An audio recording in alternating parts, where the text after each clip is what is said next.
మిలమిల మెరిసే జాబిల్లి నా వద్దకు రావే మరుమల్లి.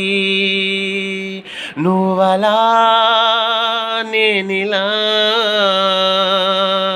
నేనిలా నువ్వలా ఎందుకో ఎడబాటిలా మళ్ళీ తీగకు పందిరి అందం నా మూగా కోర్కెకు నీ మౌనం అందం చిరుగాలి సవ్వడి అందం నీవు నడిసి వచ్చే నీ పాదాల తేనె బిందువుల అందం మిలమిల మెరిసే జాబిల్లి గలగల నీవే నవ్వగా నా మదిలో నిలిసిన శిల్పికా తెల్లని మనసులు మల్లెలతోనే కవితలే రాయగా గూవలతోనే మేఘ సందేశమే నీకు నేను పంపగా బదులివ్వవే బదులివ్వవే నీ మనసు నాకు బహుమతిగా నీ మనసు నాకు బహుమతిగా ఊగిసలాడిన పూల తీగలే తెలిపెను నిక్షేమ కుసుమాలు పక్షిరానివై పక్షిరానివై యుగ యుగాలు నీ యవ్వనం పరిమళించగా నీ యవ్వనం పరిమళించగా మిలమిల మెరిసే జాబిల్లి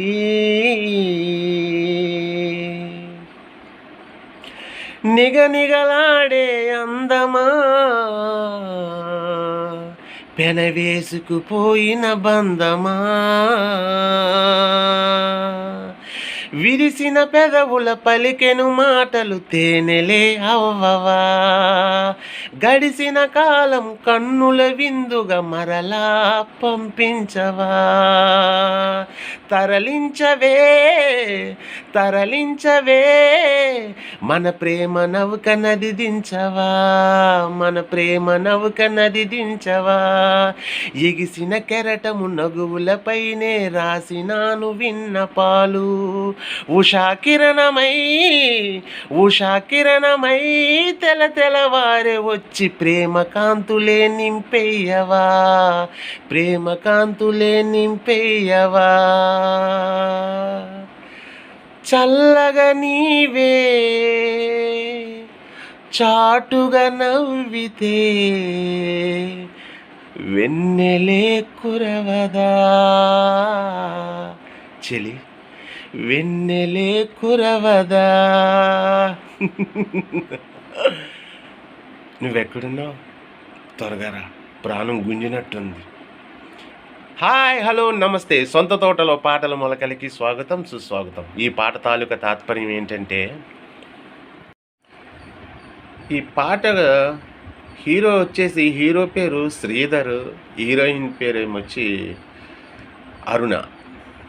శ్రీధర్కి తన పనులు ఉదయం అంతా చేసుకుని సాయంత్రం వేళలో ఒక కిరాణా కొట్టు దగ్గరికి వచ్చి సేద తీరడం ఆయనకు ఒక అలవాటు. ఈయనకి ఫ్రెండ్ కూడాను. ఇలా ఎప్పుడు సాయంత్రం వేళలో వెళ్ళడం, అక్కడ గడిపి ఒక 7-8 గంటల వరకు అక్కడ గడిపి వచ్చేయడం ఇతనికి ఒక హ్యాబిట్ అన్నమాట.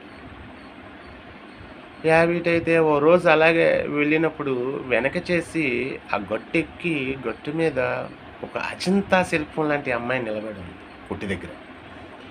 వీడు రోజు రెగ్యులర్గా కొట్టుకెళ్ళి అక్కడ పలకరిస్తాడు కదా, వచ్చేటప్పటికి వెనక నుంచి చూడగానే అద్భుతంగా ఉంది ఈ అమ్మాయి. తేనెలో ముంచిన రుద్రాక్షల, పాలలో ముంచిన సంపంగిలా, వేణులా తొడిగిన పచ్చ సంపంగి నీలో సువాసన స్వరం ఉంది అన్నట్టు ఆ అమ్మాయి అక్కడ నిలబడి ఇప్పుడిప్పుడే దారి తప్పి భూమికి వచ్చిన దేవకన్యల ఆమె ముంగురులు రెపరెపలాడుతున్నాడు. గుండె దడదడమని కొట్టేసుకుంటుంది. తెలీదు ఏంటో తెలియని స్పందన. తెగించి ఆ గట్టు ఎక్కాడు. ఎక్కి చూడగానే ఆమె ముంగురులు వీడి ముఖం మీదకి రాగాలనే స్పృహ తప్పిపోయాడు. ఇంక హిలలో లేడు.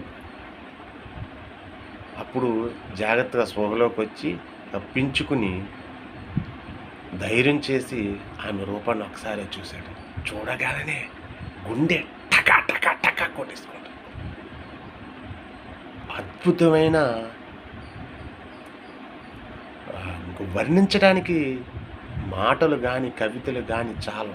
అంత గొప్ప సౌందర్యవతి, అంత సుందరవతి అన్నమాట. చూశాడు. ఆ తర్వాత ఆమె ఆ పనులేవో చూసుకుని ఇంక వీడిని అసలు పట్టించుకోలేదు, వెళ్ళిపోయింది.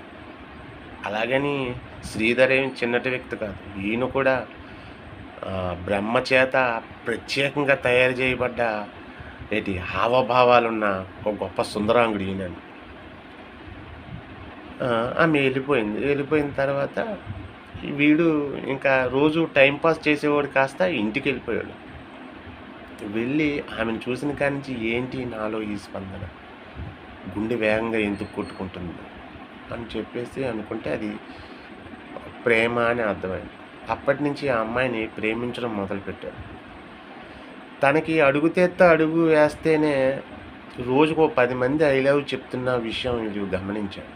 ఇక మనం వెళ్ళి చెప్తే వాళ్ళ జాబితాలోనే ఉంటుందని చెప్పేసి వీడు ఇంకా ప్రేమిస్తున్నాననే మాట చెప్పకుండా దొంగసాటుగా ఆమెను చూడడమే ఒక ధ్యేయంగా పెట్టుకున్నాడు.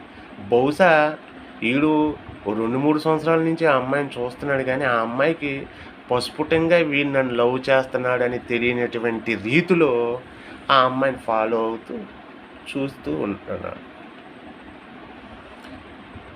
బయట ఎదురుగా నిలబడి కన్నెత్తి చూద్దామని అనిపిస్తుంది, కానీ ఎందుకో ఈతను ఒక ఉన్నత భావాలు కానీ అందంగా ఉంటే చూసేయడమే నేటి అని ఎవరైనా అనుకుంటారేమో, ఆ పిల్లగా నా మాట అంటుందేమో అని చెప్పేసి ఇతను ప్రేమించడం మొదలెట్టాడు.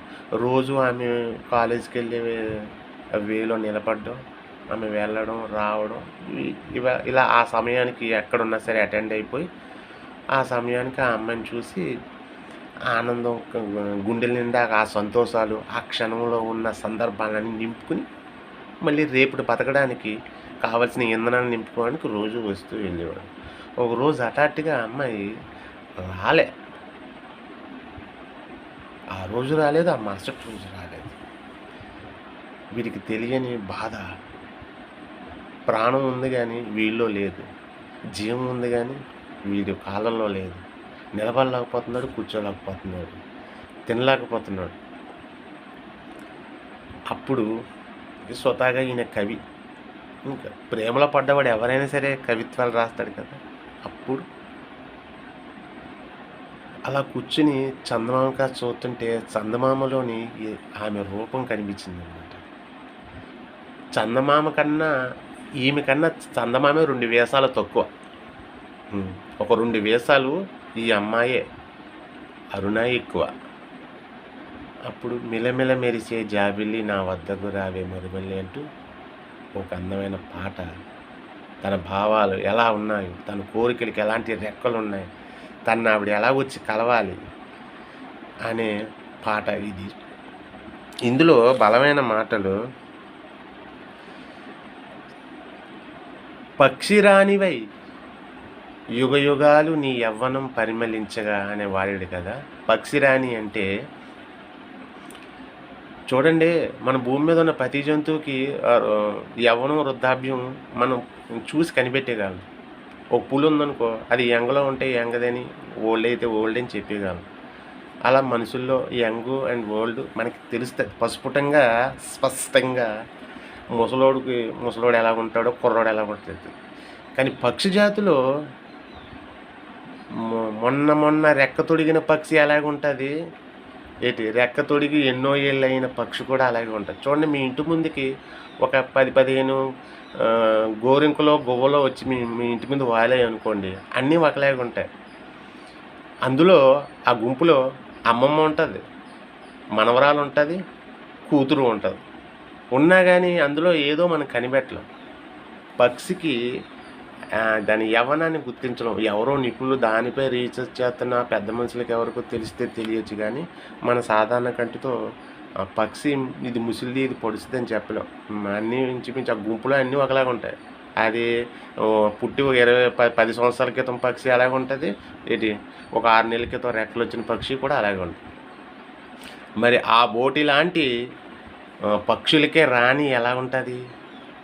అలాంటి రాణివి నీవు నీ నిత్యం యవ్వనం పరిమళించగా యుగయుగాలు మళ్ళీ ఇదొక్కసారే కాదు, యుగయుగాలు నీ యవ్వనం పరిమళించగంటూ ఒక చన్నగా తన ప్రియురాల్ని దీవించాడు.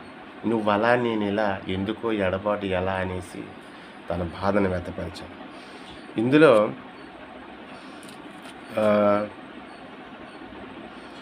నగువుల ఎగిసిన కెరటము నగువులపైనే రాసినాను విన్నపాలు. నగువులంటే అందాలు. అసలైన అర్థం ఏంటంటే నగువులంటే సున్నితమైన భావాలు, సున్నితమైన శరీర భాగాలు.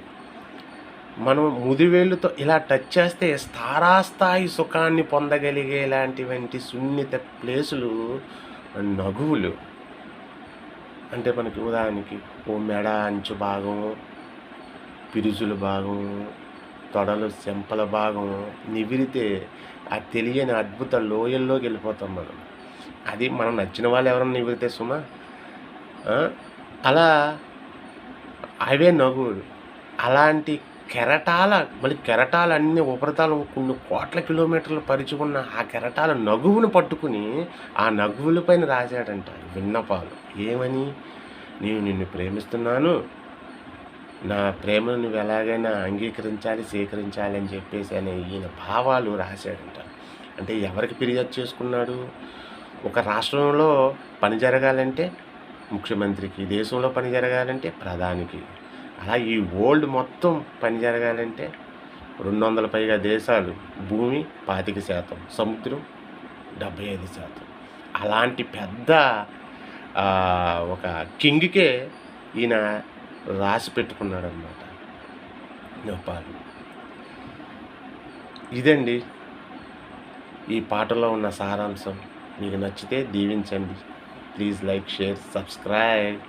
ఏం సబ్స్క్రైబ్ చేయట్లేదు? సబ్స్క్రైబ్ చేయండి. Thank you.